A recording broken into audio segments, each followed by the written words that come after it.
Saudações! Essa é a segunda videoexposição de um conjunto de 4 que compõem o minicurso remoto de atualização acerca de condução de crises e gabinetes de crise. Na primeira videoexposição foram apresentadas noções básicas, né, sobre os gabinetes de crise,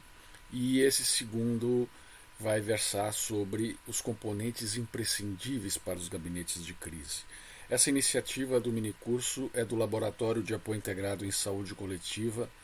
que está vinculado aos cursos de graduação e pós-graduação em Saúde Coletiva da Universidade Federal do Rio Grande do Sul, e eu sou Alcides Miranda, responsável por essa iniciativa, que compõe um projeto de uma atividade de extensão da universidade chamada Praxis SUS. Então, para versar sobre os componentes essenciais de um gabinete de crise, isso foi referido preliminarmente na primeira videoexposição, muitos componentes são possíveis, há a viabilidade da composição de diversos componentes nos chamados gabinetes de crise, mas pelo menos 4 deles podem ser considerados como imprescindíveis, que é o componente do monitoramento de informações, o componente do processamento técnico e político das informações monitoradas, o componente de tomada de decisões estratégicas, ou seja, uma instância decisória que vai desencadear um conjunto de ações práticas, um conjunto de encaminhamentos e ações práticas, e o componente da comunicação, que também é imprescindível. Considerado esses 4 componentes imprescindíveis, e já foi dito anteriormente na primeira videoexposição, que num arranjo simplificado do gabinete de crise nem todos eles são necessários, é possível se compor um gabinete de crise somente com os componentes, com os aspectos do monitoramento e da comunicação e do processo decisório. Nós vamos detalhar um pouco mais, embora mesmo que de uma forma panorâmica, esses componentes que estão listados aqui. E uma primeira questão importante não é possível se organizar um gabinete de crise se não se define claramente informações, se coleta essas informações, se processa essas informações de modo que elas possam ser monitoradas ao longo do tempo em dinâmicas de monitoramento que podem ser variáveis, mas que são todas de curto prazo, no caso de uma circunstância crítica, de uma situação de crise. E um primeiro discernimento importante é que o monitoramento de um gabinete de crises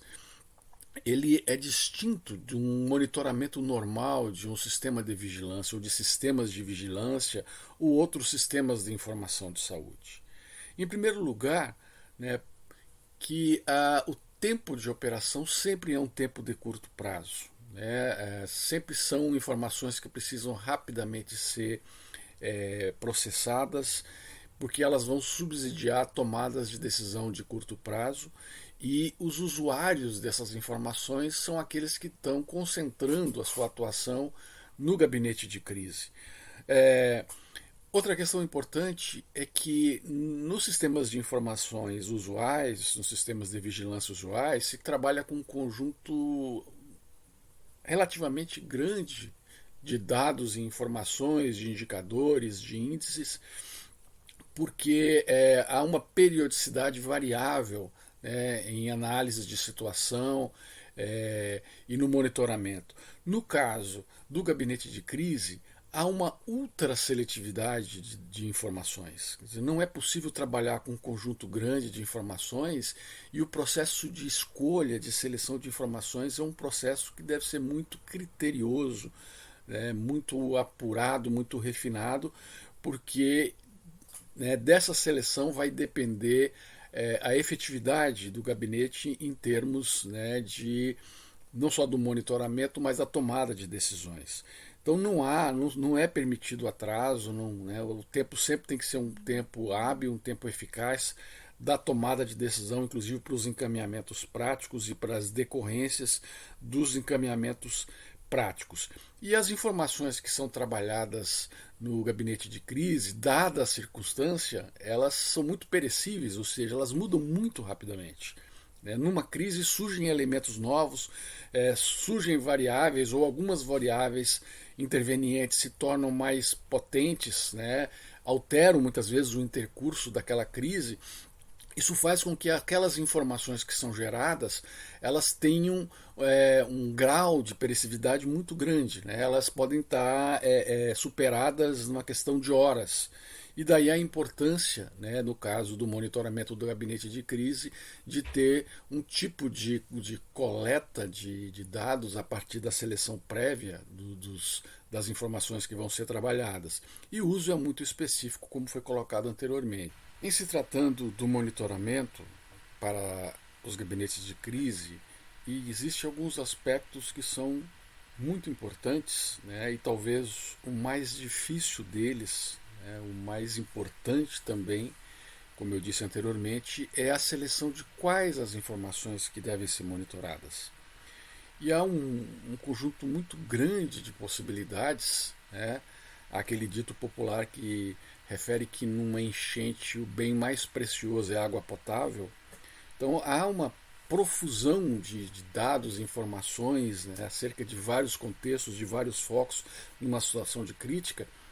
e aí é necessário se estabelecer claramente quais são aquelas informações que vão ser realmente monitoradas, e existe um algoritmo para se decidir isso. Ou seja, são informações que realmente tenham utilidade prática para subsidiar a tomada de decisão, são informações que podem ser coletadas facilmente, que podem ser calculadas facilmente no caso dessas informações serem expressas na forma de indicadores ou de índices ou de outros dimensionamentos. Existem informações de natureza mais qualitativa que vão ser obtidas principalmente a partir de fontes primárias, em alguns casos de fontes secundárias, e aí é muito importante que, ao se instalar o gabinete de crise, tome como referência a crise que está em curso, evidentemente, as características, as variáveis intervenientes da crise que está em curso, mas definam claramente quais são as informações que vão ser monitoradas, onde essas informações vão ser obtidas, de fontes primárias, de fontes primeiras, e aí são enquetes, inquéritos rápidos, ou técnicas de levantamento de dados rápidas, ou de fontes secundárias. Dito de outro modo, essas informações já existem em algum lugar, elas vão ser acionadas e vão servir então para esse trabalho. E muitas dessas informações, como eu disse antes, elas são dimensionáveis e, portanto, elas têm que ser processadas na forma de informações comparáveis, na forma de indicadores, na forma de índices. E aí é importante escolher cálculos, modalidades de cálculo que sejam práticas, que não requeram grandes refinamentos estatísticos, porque isso vai, evidentemente, atrasar o processamento depois político dessas informações. É claro que, se tratando de análise de tendência ou prospecção de cenários, principalmente de médio e longo prazo, é possível se trabalhar com cálculos mais refinados. Mas, de início, o importante é ter informações que possam realmente ser processadas em tempo hábil para subsidiar a tomada de decisões. Uma outra questão é como é que se disponibiliza essas informações. E aí há uma outra instância que é muito reconhecida, é muito tratada, que são as chamadas salas de situação. Vou falar um pouquinho mais especificamente da sala de situação na próxima tela, mas antes de falar das salas de situações, ainda no componente do monitoramento, é imprescindível se definir qual vai ser o fluxo dessas informações monitoradas, que estão sendo monitoradas, como elas vão ser coletadas, como elas vão ser processadas, qual é a dinâmica delas serem apresentadas para as instâncias decisórias, e como elas são muito perecíveis, como eu referi anteriormente, quais as informações que vão ser armazenadas e vão servir para subsidiar outras formas de análise e outras modalidades de cálculo. E não menos importante, é o intercâmbio com outros processos de monitoramento de outros gabinetes de crise, de outras fontes, que estão utilizando também monitoramento, e que muitas vezes não é necessário que um gabinete de crise selecione determinada informação, porque ela já está sendo monitorada por outra instância. E aí, é claro, é só acionar, acessar o monitoramento da outra instância para trabalhar com aquela informação, e seria uma duplicidade desnecessária estar também monitorando aquela mesma informação. Sobre a sala de situação, e isso é ilustrativo, a gente vê aqueles filmes de guerra que tem aquelas salas cheias de mapa, onde está lá o comando tomando decisões e monitorando. Quer dizer, nem todas as salas de situação lidam com mapas, lidam com o chamado georreferenciamento. Mas o importante é que no local onde esteja funcionando o gabinete de crise, haja possibilidade de se disponibilizar informações, sejam gráficos de tendência, sejam quadros explicativos, sejam mapas, seja o chamado georreferenciamento, que facilite a análise e a discussão de quem está processando aquele material, ou mesmo de quem está tomando as decisões acerca do material processado, das informações processadas. E as salas de situação, é importante também haver esse discernimento, elas são diferentes. A chamada sala de situação de processos de vigilância, de processos de análise de situação em condições normais, fora de períodos de crise, geralmente são salas mais panorâmicas. O que eu estou querendo dizer com isso? Que trazem um conjunto maior de informações que estão sendo disponibilizadas naquela sala. A atualização dessas informações ela se dá no tempo mais longo, muitas vezes. Então, uma sala de situação que vai lidar com análise de situação de saúde, por exemplo, ela pode ser atualizada semestralmente, anualmente, às vezes até a cada 4 anos. Mas no caso da sala de situação do gabinete de crise,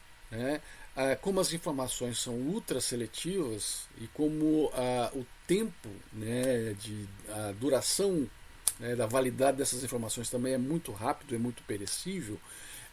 há uma especificidade bem maior. São salas mais restritas e salas mais focadas, naquelas informações. E aí isso gera uma utilidade mais prática, no caso, para aquela finalidade que é o gerenciamento da crise e a condução da crise. Claro, as salas de situação elas podem ser presenciais. Normalmente, num gabinete de crise, a gente vai ter uma sala presencial, um local onde vão estar disponibilizadas essas informações de uma forma mais compartilhável, e presencial, e as salas chamadas salas de situação virtuais. No componente da comunicação, é sempre bom lembrar que é possível disponibilizar informações para o público, para a opinião pública, e se montar uma espécie de sala de situação que vai ser divulgada publicamente, vai ser de domínio público, e é claro, aí tem que se ter um cuidado para se também filtrar e selecionar quais são aquelas informações que vão poder estar sendo disponibilizadas para o domínio público e atualizadas a partir de determinadas dinâmicas. Mas não é a mesma sala. A sala de situação para consumo interno do gabinete de crise não é a mesma sala de situação que pode ser disponibilizada para o domínio público, porque existem informações que precisam ser trabalhadas, e algumas informações, até mesmo a sua disseminação, precisa ser melhor avaliada em função de possíveis decorrências e de desdobramentos que podem mais atrapalhar um processo de condução de crise do que ajudar. Isso a gente conversa um pouquinho com mais critério quando a gente estiver discutindo aí o componente da comunicação. É claro que as informações que estão sendo coletadas, que estão sendo dimensionadas na forma de indicadores, de índices, ou as informações mais qualitativas, a partir de narrativas e de discursos, de grupos focais, elas precisam ser processadas, elas precisam ser analisadas, precisam ser comparadas, tem que ter um mínimo de critério, né, para se definir e se enfatizar aquelas informações que podem ser consideradas mais importantes, né, ou de maior utilidade em determinados momentos, em determinadas fases da crise. E há também um processamento político, porque implica, né, sempre o gabinete de crise, isso foi colocado na videoexposição anterior, né, num processo de coordenação e de autoridade coordenada e de governança cooperativa. E aí há sempre um manejo político de como aquela informação vai ser utilizada, vão ser os impactos, né, e quais são as alternativas de tomada de decisão. A principal função do componente de processamento técnico-político é analisar previamente as informações monitoradas de forma a subsidiar, facilitar a tomada de decisão, né, a decisão de quem está lá na direção do gabinete de crise e vai definir procedimentos práticos, vai definir encaminhamentos práticos. Então, geralmente o processamento técnico-político ele vai contar com especialistas que tenham, né, a proximidade e afinidade com as variáveis que estão implicadas, ou com as principais variáveis que estão implicadas naquele determinado processo de crise, naquela determinada situação de crise. Mas geralmente vai ter o pessoal de uma assessoria jurídica, da economia, da epidemiologia, da clínica, da comunicação, envolvidos, implicados nesse processo, além do que é possível, né, que se acione, se convoque consultores externos. Então, um determinado assunto está em discussão, é preciso se tomar uma decisão, existem informações já coletadas, previamente analisadas, e é possível se convocar especialistas das universidades, de setores de serviços, né, pessoas que já tenham experiência ou proeminência em relação a determinado assunto, e colocá-las na roda para discutir e para opinar sobre quais seriam as melhores alternativas, né, para a tomada de decisão. Então, esse componente, esse corpo de consultoria técnica, ele não é um corpo permanente do gabinete de crise, mas ele pode ser acionado e pode ser convocado oportunamente para ajudar nessa análise. O componente do processamento técnico-político também, né, tem uma responsabilidade de monitorar, além das informações, mas de projetar as tendências, né, e elas podem mudar muito rapidamente, como eu disse antes, porque as variáveis intervenientes elas podem se alterar e se tornar uma mais proeminente do que outra e alterar o intercurso da tendência, mas uma das funções do processamento técnico-político é analisar tendências e, a partir da análise de tendências, prospectar cenários, né, e a partir daí também os planos de contingência. Então, se há uma análise de tendência predominante, se projeta e se prospecta um cenário a partir daquela tendência e um plano de contingência a partir daquela tendência. Mas tem que haver a responsabilidade de considerar a possibilidade de alteração, né, de tendências e de novos cenários que possam surgir, né, cenários alternativos para melhor ou para pior, evidentemente, e se trabalhar os planos de contingência, né, de reserva, o chamado plano B no jargão. Isso é uma das funções desse corpo técnico, né, que vai fazer ou deve fazer o processamento técnico e político dos problemas. Que tipos de análise podem então ocorrer, para ser mais sumário agora, né, alguma dessas análises eu já referi, dizer, se pode fazer análise da situação em dado momento, isso muda muito rapidamente, como eu disse antes, análise de tendências, as chamadas análises prospectivas, se pode fazer análise de viabilidade e factibilidade para determinadas medidas que vão ser decididas, então a instância decisória tendo as informações, né, e tendo a análise preliminar feita pelo corpo do processamento técnico e político, toma uma determinada decisão sobre uma medida prática, sobre um encaminhamento, um procedimento, e pode-se analisar ou se convocar, inclusive, especialistas para analisar qual é a viabilidade daquela medida ocorrer em tempo hábil, né, qual é a factibilidade, ou seja, dá para fazer, não dá para fazer, se faz parcialmente, né? E aí esse tipo de análise de viabilidade e factibilidade tem a ver com muitas variáveis também, econômicas, tecnológicas, né, de disponibilidade de material, de recursos financeiros, e esse é um processo importante, né, em termos de processamento técnico e político de problemas. E, né, pensando aí nas decorrências mais de médio prazo e de longo prazo e os desdobramentos, que podem ser diretos ou indiretos, é possível também se analisar, né, implicando aí os outros setores da economia, por exemplo, agora na pandemia do Covid-19, tem toda uma discussão sobre os impactos econômicos de curto prazo, de médio prazo e de longo prazo. Evidente, algumas dessas análises elas não são compatíveis com a condução da crise no curto prazo, como eu disse antes, e podem ser proteladas para um outro momento, mas existem impactos diretos e indiretos que são imediatos, né? E desdobramentos com relação não só à crise, mas com relação a medidas que vão ser tomadas, que também podem ser diretos e indiretos de curto prazo, e compete, né, esse grupo que está fazendo o processamento técnico e político fazer esse tipo de análise e ajudar na tomada de decisão.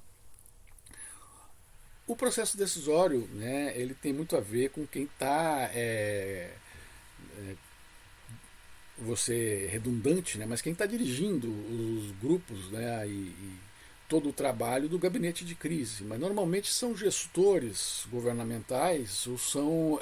gestores setoriais